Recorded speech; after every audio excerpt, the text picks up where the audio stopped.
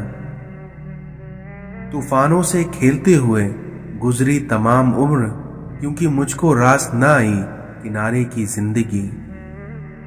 میں آج تک کبھی اپنی خاموشی پر نہیں پچھتایا، کیونکہ میں جب بھی پچھتایا تو اپنے بولنے پر پچھتایا۔ اپنے ماضی، اپنے گربان اور اپنے ضمیر سے سبق لینے کے لیے بہترین جگہوں میں سے ایک ہے۔ اچھے دنوں کے انتظار میں ہماری ساری عمر گزر جاتی ہے اور پھر پتہ چلتا ہے کہ جو دن گزر گئے وہی اچھے تھے۔ اس دنیا میں اللہ کسی کے ساتھ ناانصافی نہیں کرتا، وہ بس آزماتا ہے اور پھر صبر کرنے والوں کو میٹھا پھل دیتا ہے۔ دوسروں کی مدد کیا کرو، اللہ تمہاری مدد کرے گا، کیونکہ دوسروں کو سکون دینے والا کبھی بے سکون نہیں رہتا۔ اپنے دن کی ابتدا ان 3 چیزوں سے کیجیے: کوشش، سچ اور یقین، کیونکہ کوشش دن بہتر کرنے کے لیے، سچائی اپنے کام کے ساتھ اور یقین اللہ کی ذات پر۔ پیسہ کہتا ہے مجھے حاصل کرو اور سب بھلا دو، وقت کہتا ہے میرے پیچھے چلو باقی سب چھوڑ دو، مستقبل کہتا ہے میرے لیے کوشش کرو باقی سب بھلا دو، لیکن وہیں اللہ صرف اتنا کہتا ہے کہ مجھے یاد کرو سب کچھ تیرے قدموں میں ڈال دوں گا۔ شکر کرنے کی وجہ نہیں ڈھونڈنی چاہیے بلکہ عادت ڈالنی چاہیے، کیونکہ شکر گزار لوگوں سے اللہ بڑی محبت کرتا ہے۔ اگر تم اپنے رب پہ بہت بھروسہ رکھتے ہو تو یہ بھی جان لو کہ تمہارا رب اس بھروسے کو کبھی ٹوٹنے نہیں دے گا۔ اے اللہ تعالیٰ، مجھے وہ طاقت نہ دے جس سے میں دوسروں کو کمزور کروں، مجھے وہ دولت نہ دے جس کے خاطر میں دوسروں کو غریب سمجھوں، مجھے وہ علم نہ دے جسے میں اپنے سینے میں چھپا کر رکھوں، مجھے وہ بلندی نہ دے، مجھے وہ بلندی نہ دے کہ مجھے پستی میں کچھ نظر نہ آئے، بلکہ مجھے وہ سب کچھ دے جو میں دوسروں میں بانٹ سکوں اور سب کے برابر ہو جاؤں۔ صبر اور شکر دونوں ہی کا بڑا درجہ ہے، کیونکہ صبر مصیبت کو ختم کرتا ہے اور وہیں شکر نعمت کو بڑھاتا ہے۔ مشکل دستک دے تو خوش زدہ نہ ہو، مشکل دستک دے تو خوف زدہ نہ ہو، بلکہ آگے بڑھ کر دروازہ کھول دو، کیونکہ کامیابی ہمیشہ مشکل کا بھیس بدل کر آتی ہے۔ حضرت علی نے فرمایا، اگر تم اس وقت مسکرا سکتے ہو جب تم پوری طرح ٹوٹ چکے ہو تو یقین جانو دنیا میں تمہیں کوئی نہیں ہرا سکتا۔ کبھی بھی کامیابی کو دماغ میں اور ناکامی کو دل میں جگہ نہ دینا، کیونکہ کامیابی دماغ میں تکبر اور ناکامی دل میں مایوسی پیدا کرتی ہے۔ آج کا مسلمان فجر بستر میں، ظہر نوکری میں، عصر چائے میں، مغرب راستے میں، عشاء کھانے میں، جمعہ سونے میں اور عید بازاروں میں، نہ روزہ نہ قرآن۔ یہ کیسا ہے مسلمان؟ اور پھر یہی کہتا ہے اللہ نہیں ہے ہم پر مہربان۔ یا اللہ، مجھے شکر کرنے والا دل اور ذکر کرنے والی زبان اور تیری یاد میں رونے والی آنکھیں عطا کر۔ نماز کب کام آئے گی؟ فجر مرتے وقت، ظہر قبر میں، عصر منکر نکیر کے سوالات کے وقت، مغرب حساب کتاب کے وقت اور عشاء پلسرات کے وقت۔ اس دنیا میں یہ زمانہ ہی سکھا دیتا ہے کہ کیسے رہنا ہے اس زمانے میں۔ کسی مضبوط پہاڑ کا اتنا بوجھ نہیں ہوتا جتنا کہ بے قصور پر تہمت لگانے کا بوجھ ہوتا ہے۔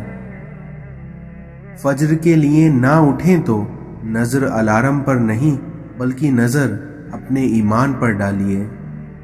اپنے بچوں کو دین سکھاؤ، باقی سب کچھ دین سکھا دے گا۔ زندگی کو بالکل سادہ اور مختصر گزارو تاکہ قیامت کے دن حساب دینے میں پریشانی نہ ہو۔ اگر زندگی کبھی روشنیوں کا تحفہ دے تو انہیں مت بھولنا جنہوں نے کبھی آپ کے اندھیرے بانٹے تھے۔ منزلیں کبھی کسی کے گھر جا کر حاضری نہیں دیتی، کیونکہ اس دنیا میں راستوں پر چلنے ہی سے راستے نکلتے ہیں۔ ہارنا تب ضروری ہوتا ہے جب لڑائی اپنوں سے ہو، اور جیتنا تب ضروری ہوتا ہے جب لڑائی اپنے آپ سے ہو۔ اس دنیا میں وقت، اعتبار اور عزت ایسا پرندہ ہے جو ایک بار اڑ جائے تو واپس نہیں آتا۔ اس دنیا میں الفاظ پڑھنے کے لیے آنکھیں اور احساس پڑھنے کے لیے دل چاہیے۔ بہترین دنوں کے لیے بدترین دنوں سے لڑنا پڑتا ہے۔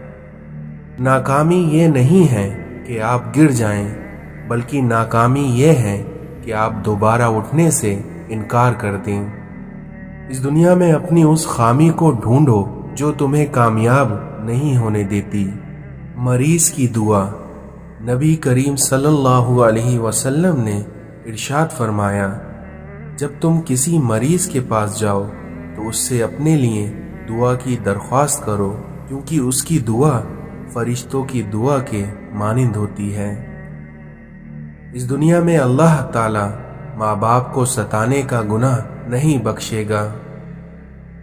رسول اللہ صلی اللہ علیہ وسلم نے ارشاد فرمایا، اللہ اس آدمی کو پسند نہیں کرتا جو میلا کچلا اور گندے حال میں رہتا ہو۔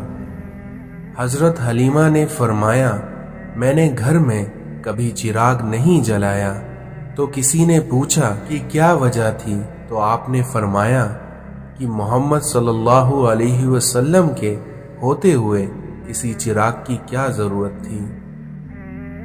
جو ذرا سی بات پر دوست نہ رہے تو سمجھ لینا کہ وہ کبھی دوست تھا ہی نہیں۔ تنگ دستی میں سخاوت کرنا، غصے میں سچ بولنا اور طاقت ہوتے ہوئے بھی معاف کرنا بہترین نیکی ہے۔ کوئی تمہارا دل دکھائے تو ناراض مت ہونا، کیونکہ قدرت کے قانون ہے، جس درخت کا پھل زیادہ میٹھا ہوتا ہے لوگ پتھر بھی اسی کو مارتے ہیں۔ آپ صلی اللہ علیہ وسلم نے ارشاد فرمایا، میری امت کو قیامت کے دن اس طرح بلایا جائے گا کہ ان کی پیشانیاں اور ان کے پاؤں وضو کے اثار کی وجہ سے چمک رہے ہوں گے۔ اگر تم گناہ کرو یہاں تک کہ تمہارے گناہ آسمان تک پہنچ جائیں اور پھر تم توبہ کر لو تو اللہ تمہارے سارے گناہ معاف کر دے گا۔ حضور اکرم صلی اللہ علیہ وسلم نے ارشاد فرمایا، بے شک مومن اپنے حسن اخلاق کی وجہ سے روزے اور تہجد گزار شخص کا درجہ پا لیتا ہے۔ ایک شخص راستے پر چل رہا تھا کہ اس نے وہاں کانٹے دار ڈالی دیکھی اور اس نے اسے اٹھا لیا، تو اللہ تعالیٰ نے اس کے اس عمل کو قبول کیا اور اس کی مغفرت کر دی۔ مایوس ہونا چھوڑ دیں، کیونکہ جو دروازے زمین والوں کی تدبیروں سے بند ہو جاتے ہیں تو ان سے بڑے دروازے آسمان والے کے فضل سے کھلتے ہیں، کیونکہ ایسا کچھ نہیں ہے جو رب سے پوشیدہ ہو اور ایسا کچھ نہیں ہے جو اس کے اختیار سے باہر ہو۔ اللہ نے فرمایا، ڈرو نہیں، میں تمہارے ساتھ ہوں، سن بھی رہا ہوں اور دیکھ بھی رہا ہوں۔ اس دنیا میں لوگ کہتے ہیں پیسہ رکھو، برے وقت میں کام آئے گا، لیکن میں کہتا ہوں کہ اللہ پر یقین رکھو، پھر دیکھنا برا وقت ہی نہیں آئے گا۔